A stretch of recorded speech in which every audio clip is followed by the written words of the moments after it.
17 বছর ধরে লন্ডনে রয়েছেন তারেক রহমান। তার মা বিএনপি চেয়ারপারসন বেগম খালেদা জিয়া গুরুতর অসুস্থ। এমন পরিস্থিতিতেও দেশে ফিরছেন না তারেক রহমান। সম্প্রতি এক ফেসবুক স্ট্যাটাসে তিনি বলেছেন, তার দেশে ফেরার সিদ্ধান্ত এখন তার একক নিয়ন্ত্রণাধীন নয়। তাহলে কিসের ওপর নির্ভর করছে তারেকের দেশে ফেরা? কথা বলবো আজকের স্টার এক্সপ্লেন্সে। 2007 সাল বাংলাদেশে চলছিল ফখরুদ্দিন আহমেদের তত্ত্বাবধায়ক সরকার। সে সময় দুর্নীতির অভিযোগে আটক হন শেখ হাসিনা, খালেদা জিয়া সহ রাজনৈতিক দলগুলোর শীর্ষস্থানীয় নেতাকর্মী এবং তাদের জেলে পাঠানো হয়। বাদ যাননি তারেক রহমানও। 2007 সালের 7 মার্চ ঢাকার ক্যান্টনমেন্টের মইনুল রোডের বাসা থেকে গ্রেপ্তার করা হয় তাকে। 18 মাস কারাগারে থাকার পর 2008 সালের 3রা সেপ্টেম্বর মুক্তি পান তিনি।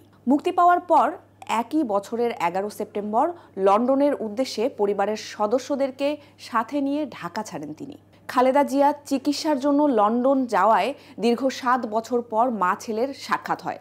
খালেদা জিয়ার শারীরিক সংকটময় পরিস্থিতিতে তার পাশে না থাকতে পারার কারণ হিসেবে ফেসবুকে স্ট্যাটাসে তারেক রহমান লেখেন, তার দেশে ফেরার সিদ্ধান্ত গ্রহণের সুযোগ একক নিয়ন্ত্রণাধীন নয়। ফেসবুকে তার এই স্ট্যাটাসের পর তারেকের দেশে আসা না আসা এবং এর পেছনের কারণ নিয়ে আবার প্রশ্ন উঠেছে। তার দেশে আসতে আসলে বাধাটা কোথায়? তারেকের দেশে ফেরার প্রেক্ষিতে প্রধান উপদেষ্টার প্রেস সচিব শফিকুল আলম ফেসবুকে পোস্ট দিয়ে বলেছেন, তারেক রহমানের দেশে ফেরার ব্যাপারে সরকারের তরফ থেকে কোনো বিধিনিষেধ অথবা কোনো ধরনের আপত্তি নেই।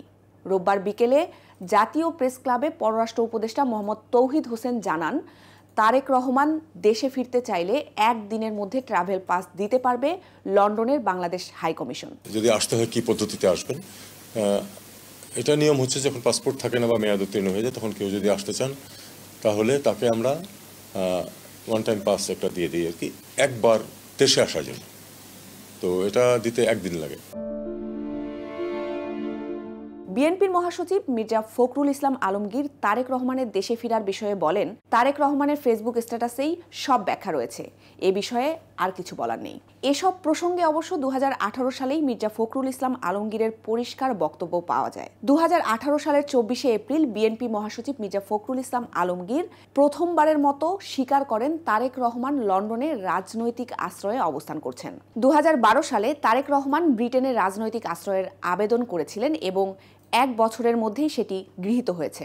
বিএনপির প্রয়াত নেতা মওদুদ আহমেদ তার কারাগারে কেমন ছিলাম বইতে লিখেছেন, এমনও হতে পারে খালেদা জিয়া জেনারেলদের সাথে এই সমঝোতা করেছিলেন যে তারেক রহমান আপাতত নিজেকে রাজনীতিতে জড়াবেন না এবং এই মর্মে তারেক রহমান কোনো সম্মতিপত্রে স্বাক্ষরও দিয়ে থাকতে পারেন।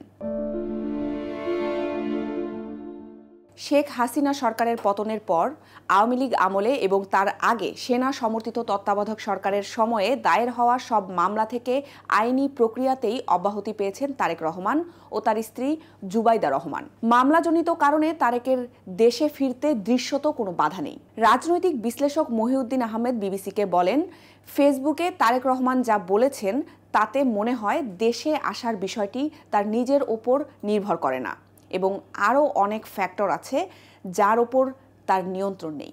উইকিলিক্সের ফাঁস হওয়া প্রতিবেদনে তারেক রহমানের বিষয়ে যুক্তরাষ্ট্রের আপত্তির বিষয়টি সামনে এসেছিল। তিনি আরও বলেন, 1/11 এর সময়ে কিছু ব্যাপার ছিল। তারেক এক ধরনের মুচলেকা দিয়ে দিয়েছিলেন। খালেদা জিয়াও বলেছিলেন যে তারেক লন্ডনে পড়াশোনা করবেন, রাজনীতি করবেন না। আমরা জানি না সেই অঙ্গীকারের মেয়াদ শেষ হয়েছে কিনা, তিনি বাংলাদেশের পাসপোর্ট নিয়েছেন কিনা তাও পরিষ্কার না। ত্রয়োদশ নির্বাচনের তফসিল হলে তারেক দেশে ফিরতে পারেন। দলের নেতারা এর আগে এমন আভাস দিলেও খালেদা জিয়ার সংকটময় পরিস্থিতিতেও তারেকের দেশে ফেরা নিয়ে ধোঁয়াশা তাই এখনো কাটেনি।